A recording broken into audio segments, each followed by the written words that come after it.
So, welcome back to everybody. I am back here today. It's Friday, the 6th day of June, 2025, and I'm very pleased to have Etna Nibranigan here with me today.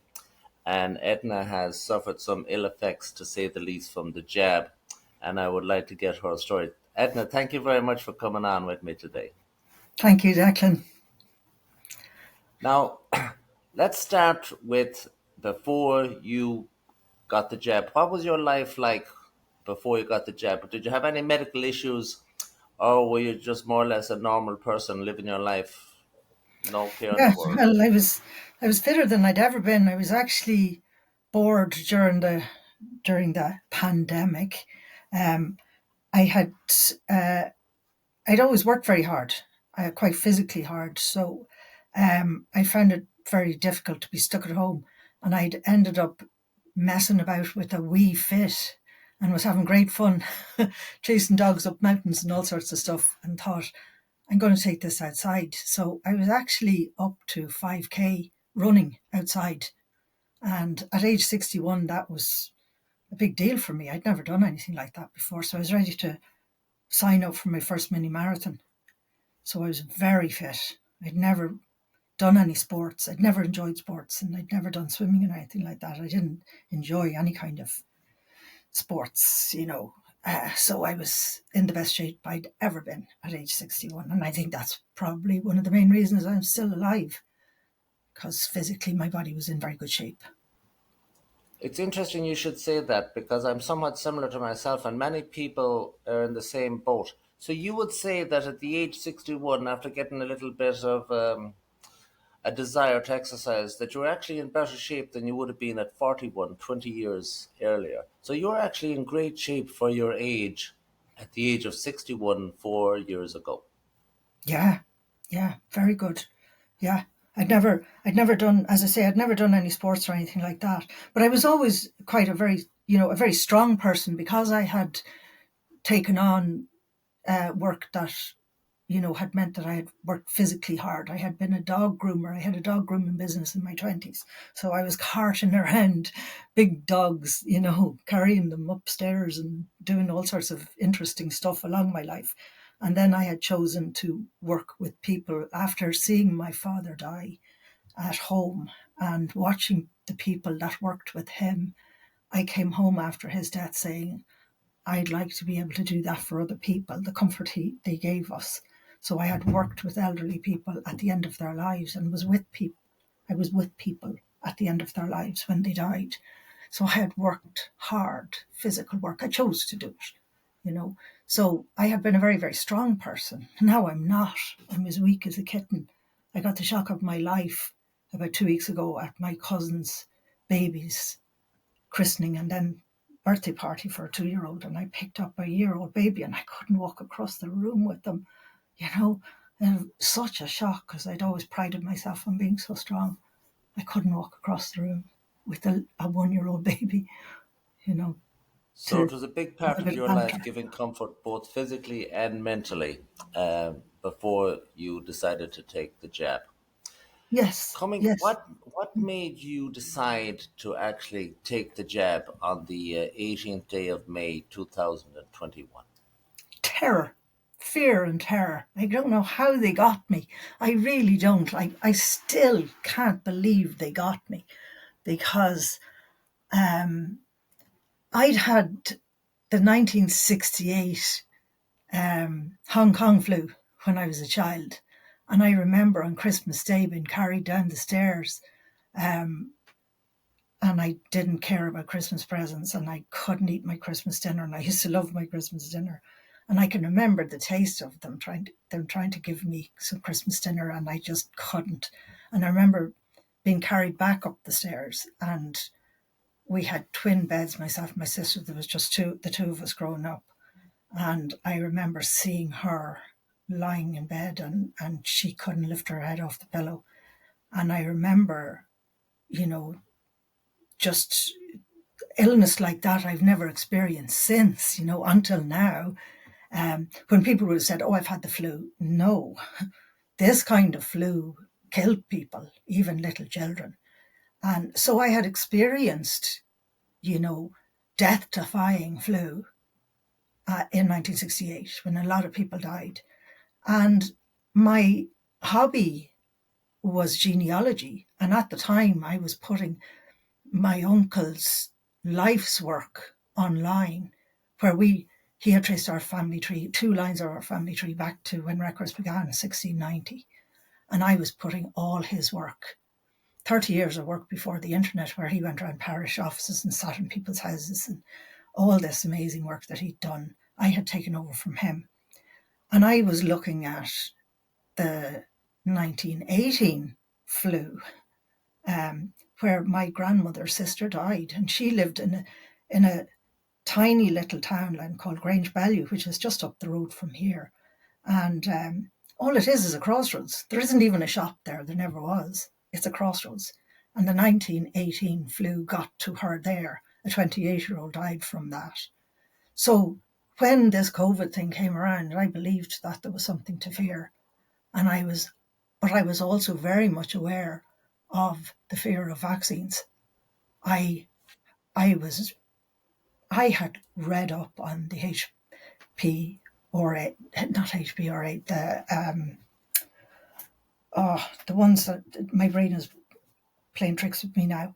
The the the vaccine that's given to young girls, you know. Yes, Uh, I know the one you're Playing talking tricks with about. me. Yeah, The website is like Regret, you know. Gratisol or whatever it is. Uh, Gardasil, yes. So I was yes, very very much aware of effective. that and would have spoken to people and say, do not allow your teenagers to go for that. And I was also very aware, although I hadn't done any reading on it, I was also very aware of the link to autism.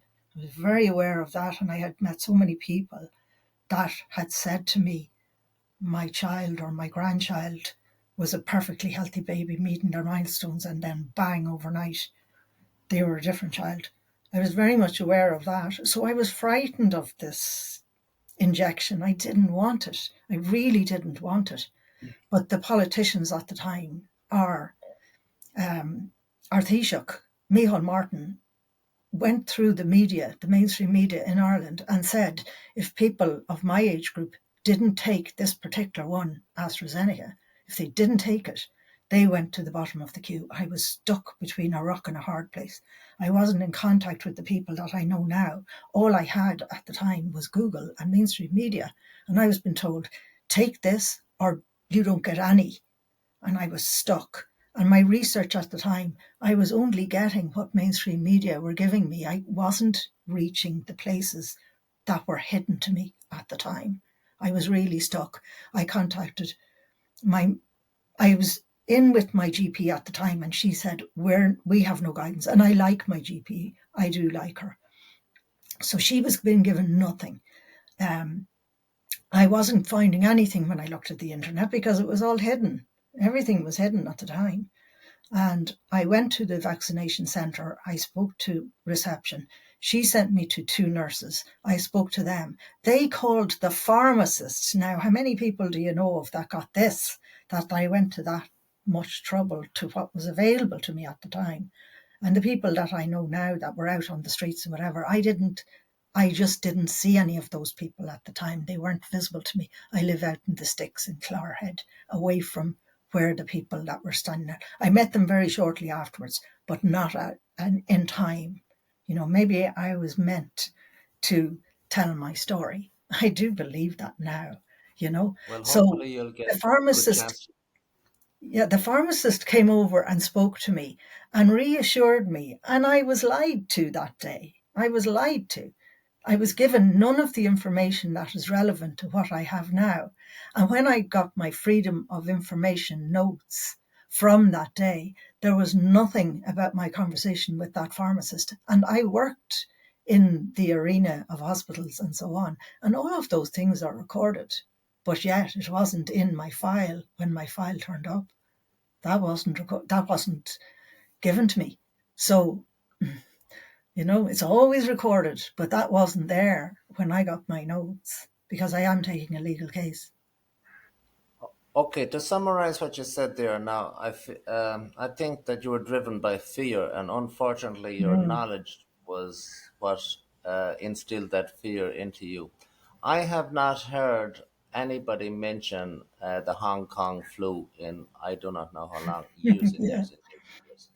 Most people, and we would be of the same generation, most people would not even remember the Hong Kong flu because at 1968 Eight. you would only be 7 or 8 years of I was age. So eight. it's Yeah. somewhat unusual that it would have a lasting impact upon you. But I was without very researching ill. the Hong Kong flu myself now, because I haven't heard mention of it in a long, long, long time.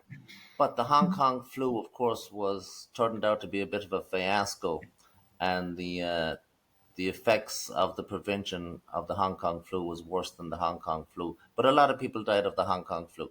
So you were driven by fear, and you, of course, feared that this new flu was going to be a repeat, if not worse, than the Hong Kong flu. I thought I You might had seen, die. Yeah. yeah, We yeah, we you had seen. exchanged our passwords and we wrote our wills. We Yeah. genuinely thought one of us might be taken out, and in which case we'd have to make sure we'd be able to access bank accounts and pay bills if one of us died. Or if both of us died, the kids, because Stuart's four kids live here, and my daughter was living here at the time as well.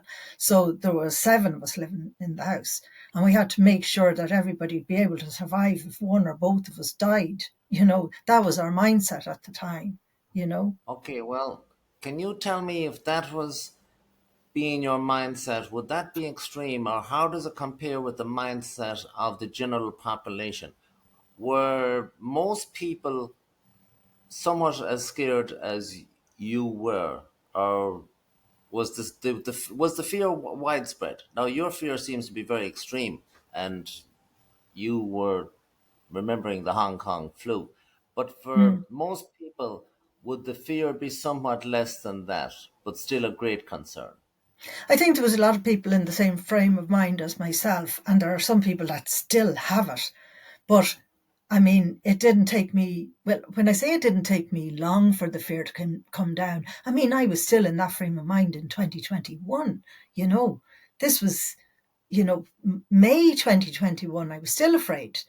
It wasn't that much longer after that that the fear dissipated. When I met the people that were handing out the leaflets and I started talking to them, and when, the penny dropped and I got sick and I started weighing up the odds of, and when I got COVID for the first time, I mean, I've had COVID twice, when I started realizing that I had been scammed, you know, and I realized the lies I had been told, and that the excess deaths in 2020 were zero. There had been no excess deaths, and that we had been scammed and lied to, and that the excess deaths in Ireland only started in January 2021. That was really hard to take. That all those reports of the deaths had been a lie. People had died with COVID, not of COVID. That was very hard to take, that we had been lied to. Those people hadn't died of COVID at all, you know.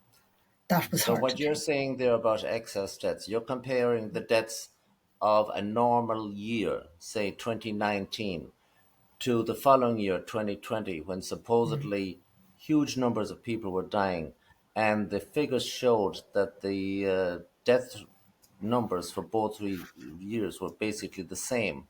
And it Yeah, was not until the following year, when things should have been okay because everybody had been protected, that then yeah, the numbers increased.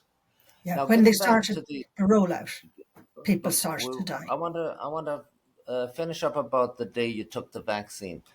When you were taking the vaccine, did you have three choices like we did in elsewhere, Pfizer, Moderna, and the AZ AstraZeneca? You had Yeah, at that stage, you only had one choice, yeah. so you didn't have to make any decision.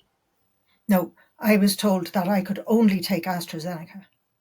They, That was the only one. uh, That was the that only was the one only one. available, and you That were very eager to take it. So that's why you No, I took wasn't the very AZ. eager at all. I wasn't very. I wanted more time, but they said no, you must take it now.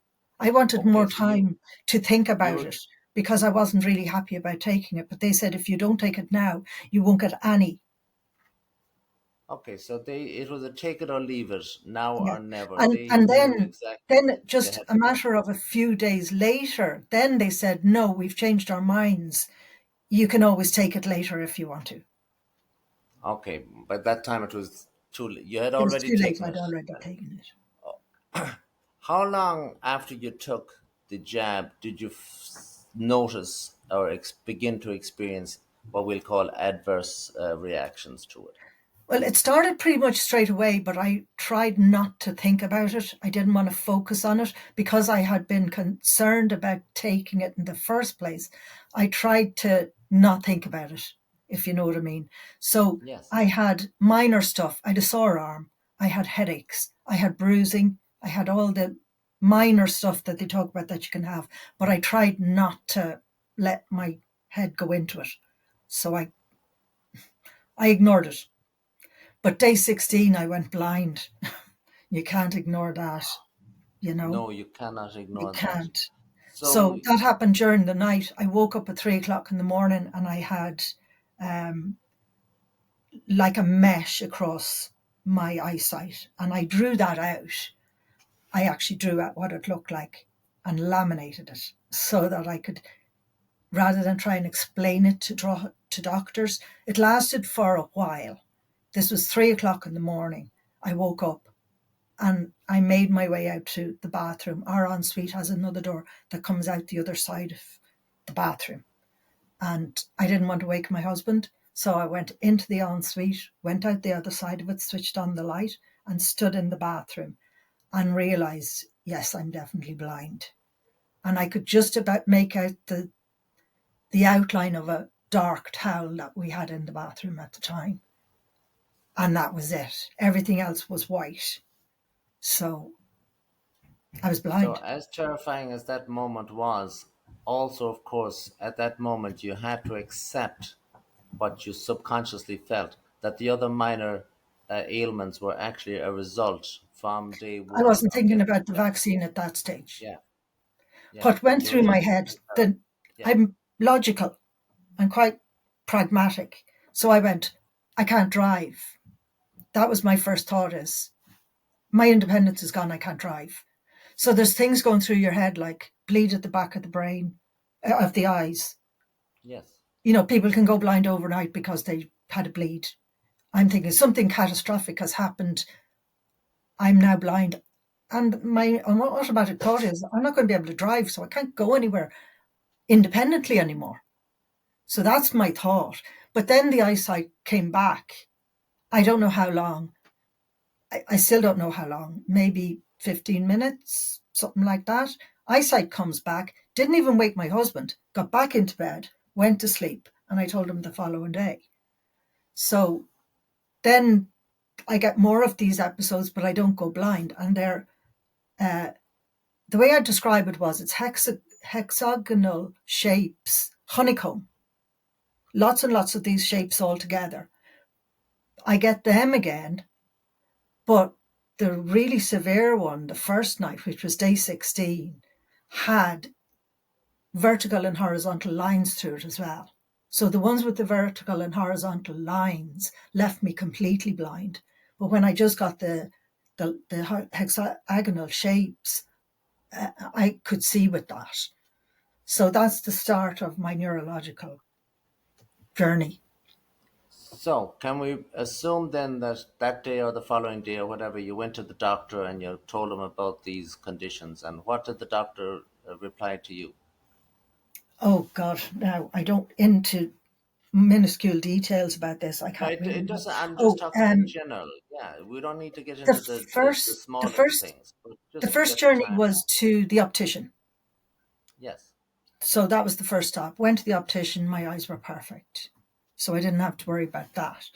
So that was the first thing. Your eyes are okay. And I can't remember when the vaccine came in to the thing first, but then the headaches came, and the headaches were out of this world. That was when the headaches really came in. And then we knew, I knew that it was the vaccine. Then it really hit. We know this is the vaccine because the blood clots, I had bruising really bad. terrible bruising. So the whole thing, fell into place.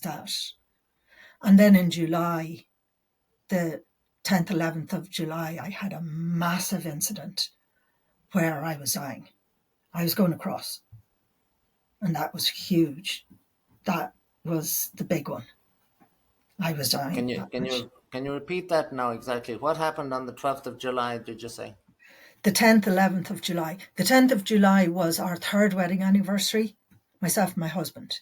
But to go out for a meal in Ireland at that time, the control thing was out of this world. It was dreadful. So the only way you could go for a meal in Ireland at the time was to stay a night in a hotel. So it was our third wedding anniversary. We decided to go for a meal in Scholars. That was where we'd had our wedding breakfast. It's a hotel in Drogheda. So we booked into the hotel, went for a lovely meal. And that day, as we were walking through Drogheda, I had gone to a health food shop to pick up a couple of bits. I was trying out all these things to try and improve what was happening to me. And on the way back up through Drogheda, I met the first people that were handing out leaflets and stuff. And I stopped to talk to them and I said, I'm vaccine injured. I knew at this stage. I'd cancelled my second injection. I had started talking to people about it. And I knew at this stage I was in trouble. I was getting really bad headaches and loads of different side effects at this stage, a lot of side effects. I was starting to do things to try and improve it. So I spoke to the people in West Street that were handing out leaflets and stuff, went back to the hotel. We had a lovely meal, a few glasses of wine, really nice night, nothing heavy, we're well, I was in my 60s at that stage. My husband wasn't yet. And we had a lovely night. And then 3 o'clock in the morning seemed to be when the things hit really badly. And I woke up and I knew that something really bad was happening. And I woke Stuart. And when I tried to speak to him, to say to him something terrible is happening, the message to my brain wasn't getting there. And I couldn't speak and I couldn't use my mouth. So I'm wakening him and my arms and legs were moving. So I'm wakening him. This is hard to talk about, as you can imagine. And he's looking at me going, what? And I couldn't say anything. So I'm looking at him and my speech is gone. And I knew I was feeling like I was drifting away from him. I was dying. I knew I was dying. I knew I was going. It was the worst night of my life because I love him so much. And I knew I was going away from him and I couldn't even say to him, help me, I couldn't even say, do something, you know. So I'm going, what do I do? And I thought, pen and paper, write something down. So hotel room, open drawers, find a pen. There's always pen and paper in hotel, you know. And I started pulling out the drawers and he's looking at me going, what's wrong? What's wrong? And of course, with COVID, they'd taken everything out of the hotel. There was nothing. Everything was bare. So I'm pulling the place apart. He doesn't know why I'm doing this. And then I think, I'll I'll type it, and that's just too hard, too complicated. And I still can't speak. So I start doing charades, and I'm going, trying to do 9. And he's going thumbs, fingers, and I'm going, no. And I'm trying to do this charades thing. And eventually he gets 1, 2, 3. And then I go, and I do that, and he goes 9, and I go yes, and I go 9. He goes 999, yes. He goes ambulance, and I go yes. It was horrendous. And then after a while, it's like the episode is eventually coming back, and when my speech starts to come back, and I'm going, I'm dying, and I'm hanging out of him. I don't want to leave you. I don't know how I came through that night. I don't know how I'm still alive from that night. That was the closest to death anybody can get and not die, you know. So But I after didn't. that night, after that night, you improved somewhat. Can you tell us now, bring us up to the present date? What is your condition today, we'll say? Well, that was the biggest episode. Um, um, the pain got worse and worse and worse. And you've seen the video of me in my car. Like, the pain got to the point where I'd have that kind of pain like for days and days and days and days, where it just wouldn't stop. And it's like the equivalent of late labour. And looking back on that now, I know my inflammation just got to the point where I had like an encephalitis from inflammation, but I didn't know that. It took me a while to figure out what was going on. It's like my whole body was inflamed. But I didn't have that at that stage, you know. I got through that massive event in the hotel. An ambulance came and brought me to the hospital, and it's like they just completely dismissed me. And I had come through the event, and it was like I got my hospital notes afterwards, and they put me down as a panic attack, you know. And I'm so shook up afterwards, and we're sitting in the not emergency room, we're sitting in the waiting area, and I'm just going, I have to get out of here. I just want to go home. I was so tired. I needed to go home. So we just left the hospital. I mean, I used to work there. I know what they were doing. They had triaged me. They saw me as nothing wrong with me. They thought I was just after having some silly little episode. We needed to get out of there. And when I got the thing afterwards, they had just, you know. But when I got home, I was all electrically, you know, my electrical system had gone completely crazy. And when I lay down in bed, my left leg was coming like a foot off the bed by itself. You know, my left side was affected, which is the side I got the injection on, my left side. So I was completely affected electrically after that. So I'm not so bad electrically affected now. I have massive inflammation. So I'm taking a drug that I've been given. So there's so much to this. It's hard to explain it because it has turned into various different types of illness. I have an autoimmune problem, so my immune system's completely broken. And that almost killed me because gradually the inflammation built up to a point where my husband thought I was dead. How do I explain all this? The inflammation Okay, built so up. let It's me hard to go explain ahead. it. Yeah, There was let me that go ahead section again. of it where I had the massive, like, break. And then once I got through that, electrically I was broken. And then the inflammation started off, which is an autoimmune problem. That's a different thing altogether. The inflammation build up. I'm now taking a thing that is suppressing my immune system. But the doctors have walked away on me for that. I have no consultants looking after me. So the drug that I was put on for headaches, which is topiramate, it's for seizures and for migraine. The maximum dose of that is 400 milligrams. I'm taking 650 by myself. And that suppresses my immune system. But they've walked away on me. You know, they won't treat me. This is a tricky one, you know, to try and explain all this. So when my So, immune system starts to go back up again, I take a higher dose of it because it's all I can get. I can't see immunology. They won't refer me to immunology. They've just said she's got migraine. That's it. They won't talk to vaccine injured people in Ireland. They'll only speak with people who've had long COVID. They won't speak to vaccine injured people in Ireland. okay, so you noticed that your nervous system was not working properly as it should, and you lost the ability to speak, even though you were trying to speak. Your just nervous system would not cooperate with the muscles and whatnot. Then you Yeah. discuss about how your leg was coming off the bed by a foot.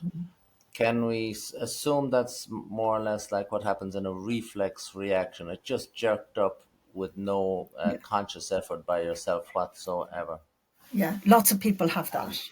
Yeah. and then you discovered or were prescribed a drug to Yeah. I alleviate mean, these this is over symptoms. 4 years. So this, Yes, of course. like a couple of years later, Now, that's from my that's settled understand down, my but then the understanding immune was system goes crazy. my understanding is that you were prescribed 20 milligrams of this drug that seemed to have some beneficial effect, but as your conditions grew worse, the dosage was increased, and the maximum dosage should Yeah, have been at, I think you said initially 400. 200, No, 200 milligrams. you start on 25 milligrams, and you're allowed to up it every fortnight by 25 milligrams.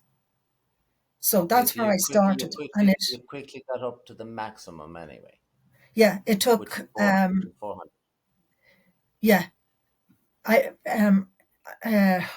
it I start on 25 milligrams. You're allowed to up it every fortnight by 25 milligrams, and it worked beautifully.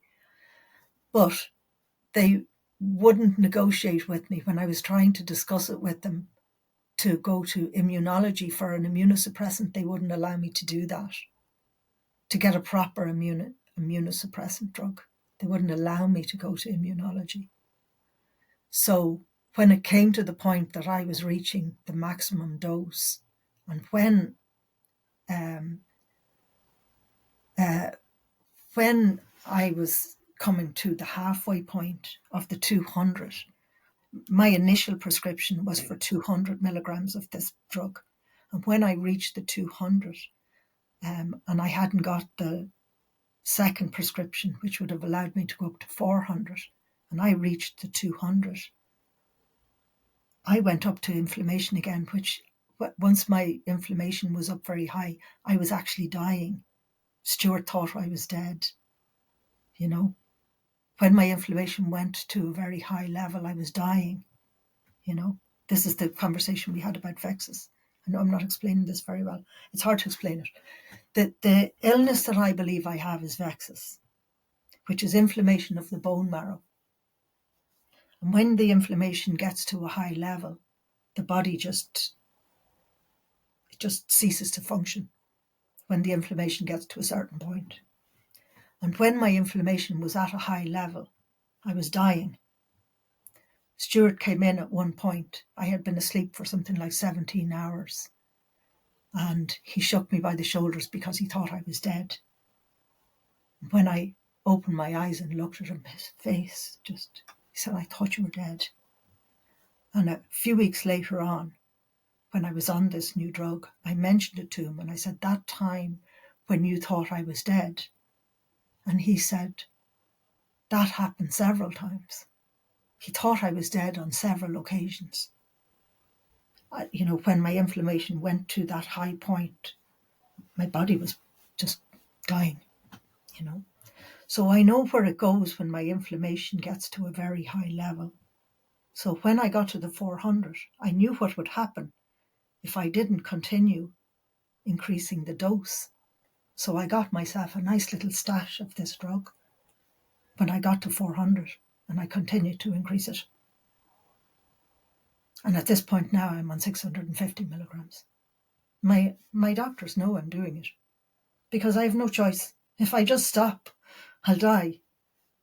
And I've nobody looking after me. I have no doctors that are willing to talk to me. So I have to do what I have to do to stay alive. So your doctor, this is very important. Your doctor now knows that you're taking 600 milligrams, and when the maximum dosage should be 400 or whatever it is. No, I'm So not he going to feels sound, I wouldn't like it to sound like as if I'm complaining about my doctor because her hands are tied. She's tried everything to get me to immunology. She's that's what I tried was about to everything say. to get me to a doctor that'll help me. She has It's not, concluded it's that not like, it's not like she's giving her approval. She's not giving her approval, but she knows that I'm doing what I have to do to stay alive. She's tried everything. She's done everything she can to give me a referral. Yeah, she's tried very hard, you know. And my GP is one of the reasons I'm still here, is that she's tried everything. I've been to 3 different hospitals and they've all closed the door in my face, you know. And the reason that I this, got to the 3 hospitals is because she's gotten me referrals to those hospitals and they've all closed the door in my face, you know. So I wouldn't say your, anything against my doctor. She's been absolutely your wonderful. doctor has accepted that your only option is to Yeah. mitigate the pain, and if that means Yeah, but increasing it's the not it's dosage, not the so be it. pain. It's not the pain, it's the inflammation. The I inflammation, can't, yeah. I can, I do different things that I do to stop the pain, and the pain still comes back at me. But the inflammation will kill me if I don't take immunosuppressants. Can you describe the inflammation for those that mightn't be familiar with the condition? Yeah. Well, if when my inflammation goes up, I get various different um, immune disease, autoimmune diseases. So I get the usual things. I get psoriasis, which I've never had in my life before. I got to 62 without having any autoimmune diseases, but I get psoriasis. It started with guttate psoriasis, which just looks like little dots. It's like measles kind of dots. And then it turned to full on psoriasis, which I get unfortunately on my face. So I get it's like a rash, and I get it in my eyebrows and so on. Psoriasis, everybody knows what psoriasis looks like. I get rheumatoid arthritis, which is very painful, and I get it in my fingers. And I get IBS, which is very annoying. And everybody knows the symptoms of that. I won't go into that. Um, and the inflammation goes into my body, which is absolutely horrendous. I couldn't put, well, you've seen the video of me in my car, and the pain is like that. When when my pain goes up, that is what I look like. The pain in my head, because it goes up into my head and I get like an encephalitis. So the pain in my head is indescribable. It's the intensity of just before you have a baby, and it just never stops. And you can't, painkillers don't work. I was on 90 Tylex a month, and I was taking Zomic as well, and you're allowed 6 doses of that a month. And they only work when you're up at a 9 or a 10. And 6 doses of that a month isn't very much, I can tell you. And that just goes on and on and on, to the point there did come a point where I thought the only way of stopping this pain is to die. And I'm looking at Stuart going, you know, we were only married 3 years when he became my carer. Like, our lovely future that we planned together to grow old together. And he's now looking at this sick person. You couldn't Well, put it into words. we don't This, know what the future is. There may be light at the end of the tunnel. We don't know yet. well, Can I'm you an awful tell? lot better than I was, and I'm Yes, alive. And my and sense that's of yeah. humor is back, and I have a quirky, quite zany sense of humor, and we do laugh. So it's not too bad. And I'm able to do some stuff for other people as well, and that has always been my life. So it's really nice to be able to do some stuff for other people, because I get a lot out of that. And able to do stuff like this so other people know what's going on. Very Now important. you mentioned earlier about other people. You said that on your way to and fro down there in Drogheda, you encountered people on the street handing out Mm. leaflets. Who exactly were those people? Because I think we should Yeah. maybe give them a mention as well, seeing that's important. They're local people from the town here. Well, John and Annie Taff actually were the people I met that day, and they've been very important. I don't see them as much as I used to see them, but they were very important people to me at the very beginning. They were like a lifeline. But the main people over the years that um, have been very important to me are Wake Up Era in you know, for getting the word out around Ireland. Barry Stone, Katrina, Edel, you know, Edel and Okay, Navan, so those people have a group together. They're known as Wake Michelle. Up Era. Yeah, They have a website, wakeupera.com, that's and right. they're well known. Yeah.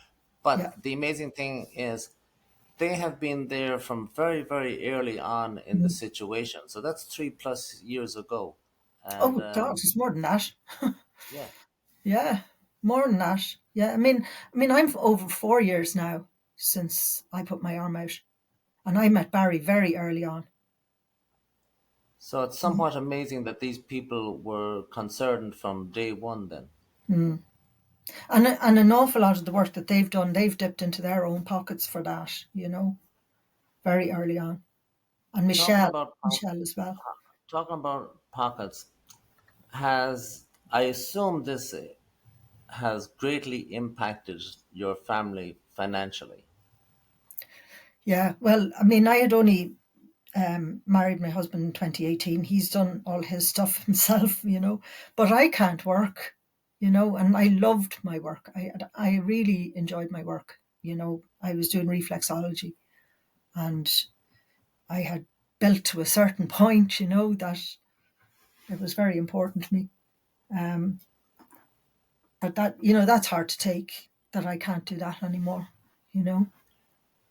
Now, you mentioned also that some people have somewhat been reluctant to see you and perhaps believe that it's not real, your ailments at all. Can you just dwell Yeah, upon that for a moment and give us a little yeah, bit of an update?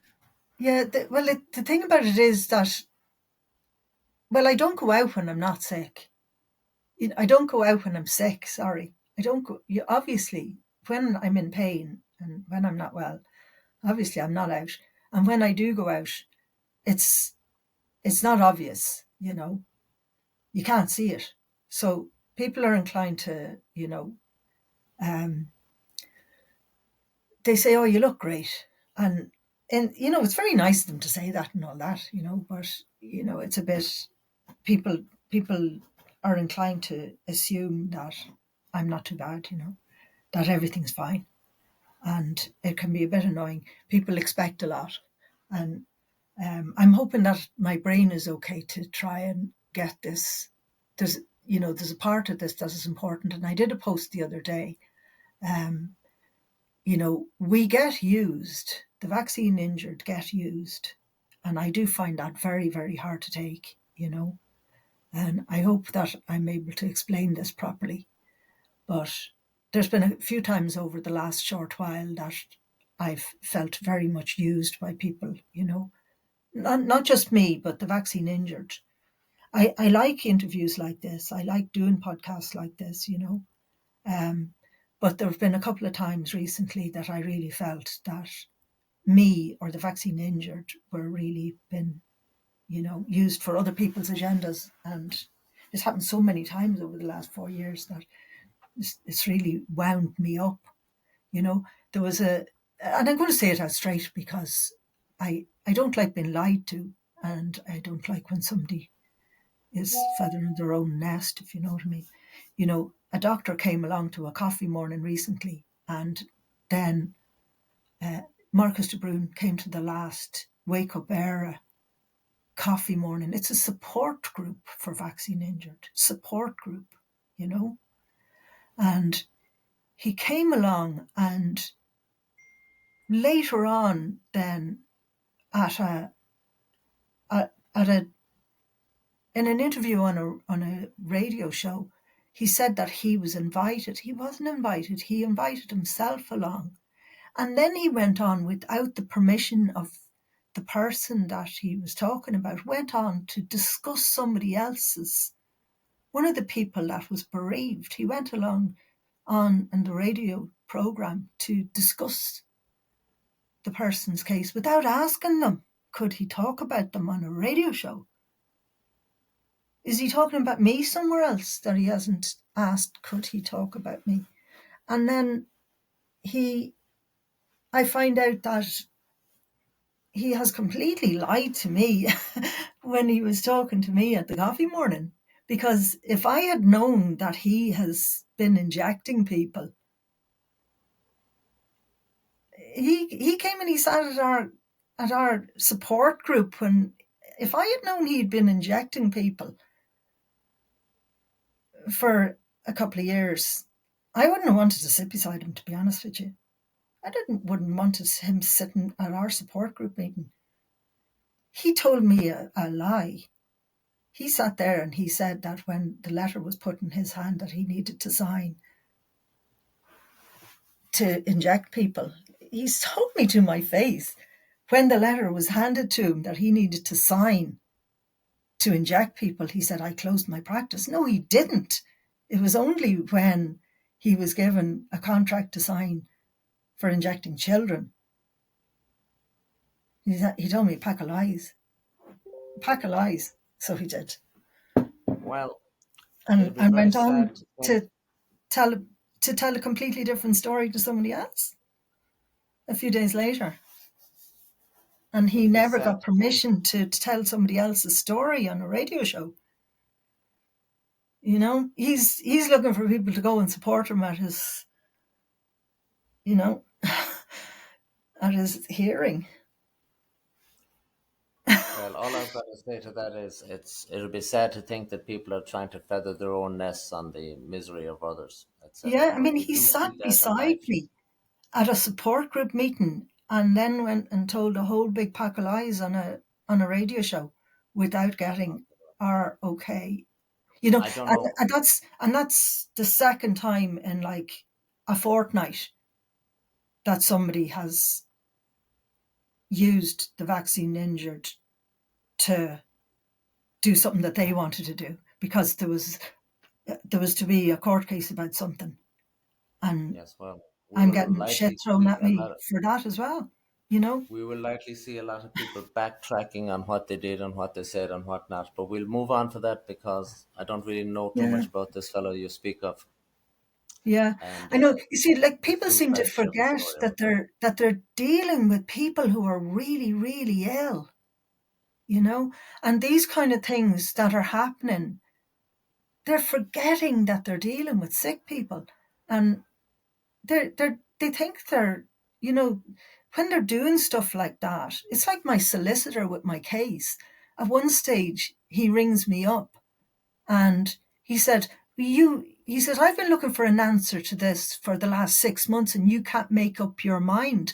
In that space of time, my husband thought I was dead like 3 times. And the solicitor saying to me, you can't make up your mind. You know, he's talking about vaccine cases that he's been dealing with. We're all children. It was the parents that were dealing with the thing. We're trying to deal with this ourselves and we're at death's door, you know. And he's wondering why I haven't answered this thing when I'm half dead and I can't think.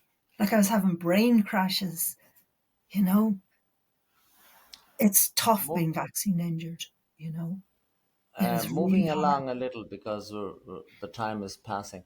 You Yeah, did yeah. show on a video that I watched a little device that you say helps you quite a lot. Can you show us that device and Mm, just explain exactly what it is and what it does? yeah, bioresonance. I have two of them.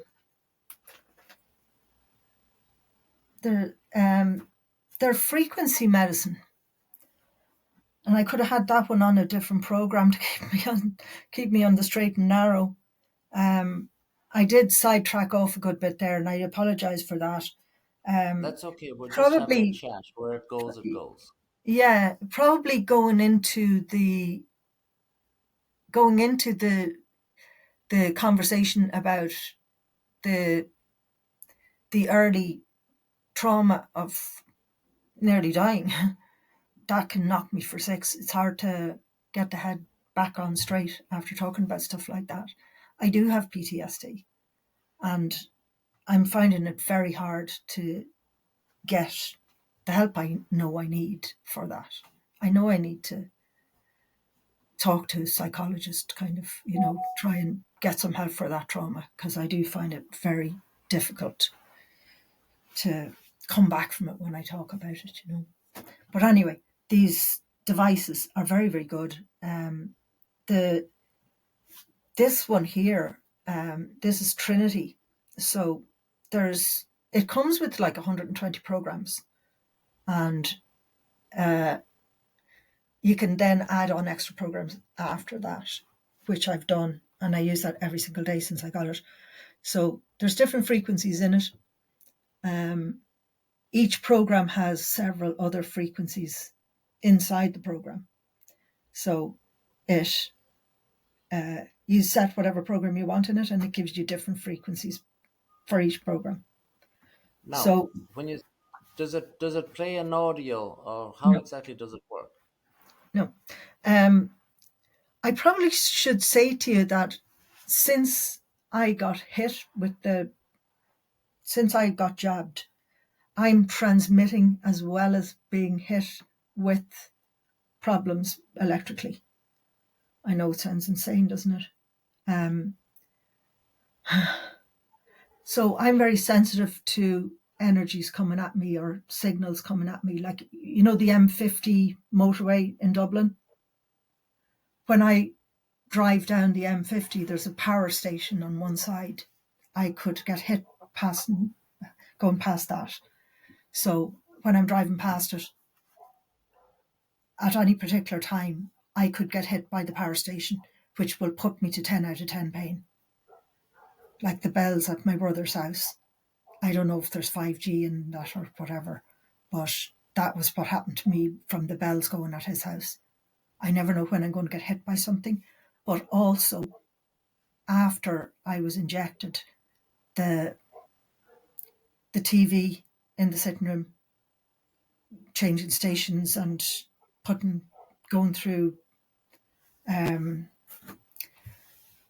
the remote control was at the far side of the room to me, and I thought it was beside me because I thought I'd leaned on it, and the television went into Netflix, picked a user, changed the genre, picked a genre. And the one fear I have is horror films with screamy witch faces and ghosts and all this kind of thing. I hate those things. And that's what it found and put that on. Technology won't work when I'm around. I have to leave the room so printers can work and stuff like that. I'm transmitting as well as being affected by stuff. And it has, this has really affected me since I've been injected. So this stuff seems to steady me down. So So what I know you what you it sounds what you like a seem to be conspiracy theory, but it is what happening. you are claiming there is that you are like a human antennae or aerial that Yes, actually transmits a frequency, as in an electrical wave or a radio wave, that yeah, will affect the remote control on your TV. yes. That is what you are I've had saying. to unplug stuff. I've had to unplug stuff because we'd be sitting watching the TV and the radio that's beside the TV. I know you're looking like you're going to laugh. No, I'm not, because I would be very. First of all, people are not understanding of. Let me make a comparison. When they invented radar, for example, it's something that cannot be seen, or it cannot be felt, it cannot be smelt, it cannot be nothing. But Yeah. yet it can be fired into the air and you can see a plane coming 100 miles away. That was the Mm. great advantage that the English had over the Germans in the First World or the Second World War. They actually invented radar. An educated person will also know that it's the word resonance in there. Resonance theory is something real. And I used to be a civil engineer. There's a bridge out there in Washington State. It's called the Tacoma Narrows Bridge. And a light breeze, because it had the same frequency as the bridge itself. Every object has a frequency. It just so Yeah. happened that the light breeze had the same frequency or a multiple of that frequency. So a light breeze was enough to get that bridge actually vibrating and then wiggling, and then it completely collapsed. So Mm. any person that would have a degree in engineering or any field of that nature would be very familiar with resonance theory. And in Mm. actual fact, it's real. And the entire steel bridge collapsed. You can Google it and watch the video. It's Mm. absolutely amazing. But Yeah. to a person that hasn't studied these things or hasn't been educated, now that was 40 plus years ago when I was educated on that. That's not today nor yesterday. But these things are actually real, and it's not complicated at all. It is, it's basic physics. Mm. So it does take a little bit of the ability to understand, to accept that what you are saying could in fact be true. On a different Yeah. video yesterday or the day before, I mentioned nanotechnology, and there isn't one person in 1,000 that's educated with nanotechnology because it's very modern and very complicated. But these little things that would be as small as a cell or almost as small as a molecule or whatever, they can emit radiation of frequencies. They can actually communicate with one another. Yeah. Regular people nowadays have no idea what um, high technology is involved with at all, and we only see the high technology at our civilian level. There is a laboratory out there near me in Lincoln, Massachusetts, the MIT Lincoln Laboratory, and they do research into things that people wouldn't even believe. It's like Star Wars and Star Trek, etc., The, stealth or the whatever. thing So the thing I that I might be, find I might be looking as if I don't believe it, but I would believe anything because I have an understanding of the thing that I physics, find how it works, fascinating everything.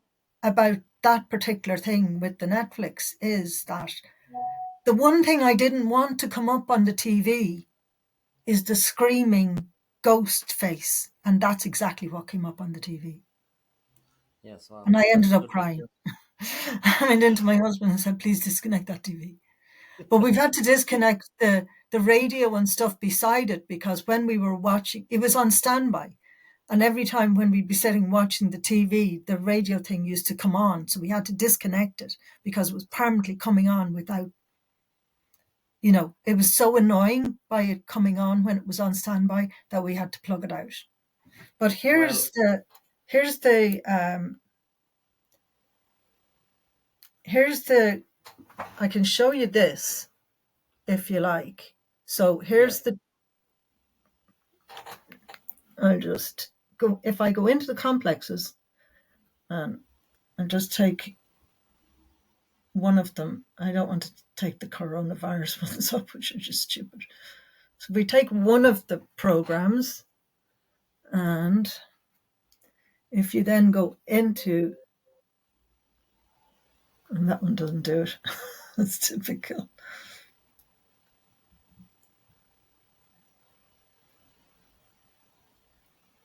I'm going into the wrong thing.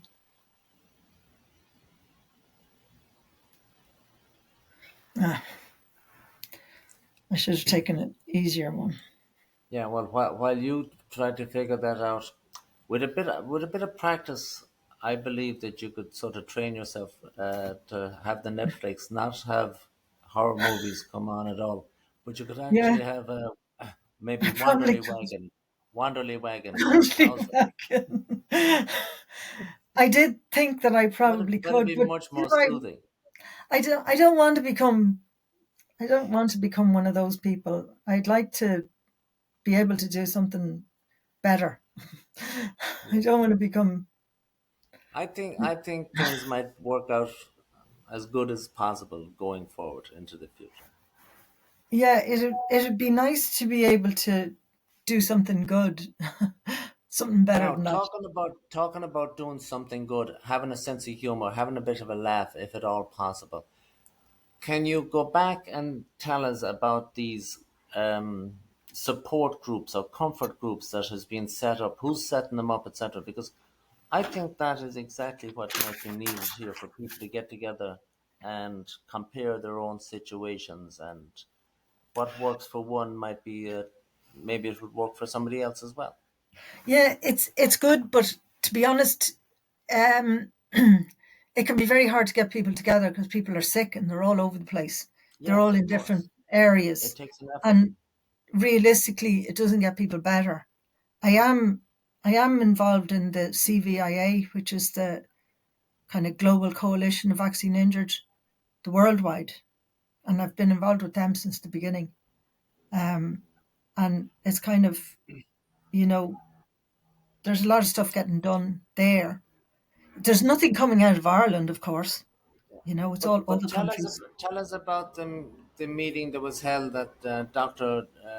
De Brun or whatever his name is attended. Tell us, Yeah, for example, that's a local that's little that's support very group. good. That's That's Wake tell Up us about. Era again. Wake Up Era, Those are the brilliant. people in Wake Up Era. Yeah, that's Wake Up Era. Yeah, they do wonderful work. Michelle at Wake Up Era and Idal. Michelle and That's their Nigel. That's work. fantastic. Yeah. Yeah. I will put Next in one a is link to of be in Dublin. those. Yeah. Yeah, they're Maybe if brilliant. you could get more of them set up. in all the little localities.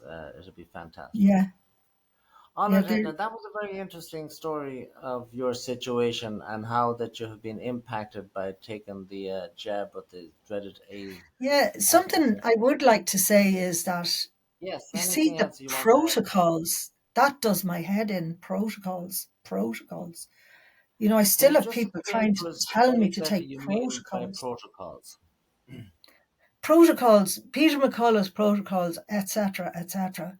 You know, if protocols worked, we'd all be better. You know, the protocols are to push the immune system up. You know, I'm trying to suppress my immune system. You know, the first thing I did at the beginning was to try these, not to try the protocols, but to push my immune system up, to try and clear it out, detox as they call it. You know, that was one of the first things I did. One of my cousins, distant cousin, he's involved in genealogy, is a Fitzpatrick, a guy called Mike Fitzpatrick. He's in New Zealand. He's one of the first people I contacted because he's a my brain isn't working, toxicologist. His PhD is in arsenic poisoning, and I gave him a shout, and he said, "Get detox IV, get vitamin C, vitamin D, glutathione, magnesium, get all these things into your arm, get it into the veins so you're not losing any of it." And I did. I went to a place up in Lisburn first, and then I went down to another guy who gave a larger dose, and got a huge amount of it into my system. I was onto this stuff at the beginning, you know. But for somebody whose immune system is broken, that could kill you, you know. So just tell people to stop talking about protocols. I mean, how many? We have 23,000, over 23,000 excess deaths since 2021 in Ireland for our small population. How many of them tried the protocols and it killed them, you know? So please stop telling people to try protocols. If your immune system is broken, protocols will kill you, you know, will kill you. Yes, well, I'll have to do some more research onto that then at some stage. Yeah. Do you have anything else now before we wrap up here? It has been a very very quick hour and a very quick hour plus. Um, just to the doctors of Ireland, if any of you are watching, stand up for the vaccine injured people, to genuinely stand up for us, not to plumose us. The vaccine injured of Ireland have been completely let down by the doctors of Ireland. They've closed the doors on us. 5 consultants have closed the door on me, 5 of them. And I wrote registered letters to the board of St James's Hospital in Ireland, and they in Dublin, and they acknowledged them, and then they completely dismissed me. And one consultant there, who was a professor, a teaching professor, and she tried to diagnose me with the thing called FND, which is functional neurological disorder, even though the medication was working. And the therapy for FND used to be called conversion therapy. Conversion therapy. So you have to say, it's all in my mind, I'm making it up, you know? And she does that with a lot of people. People, not necessarily vaccine injured people, people that are having epileptic seizures.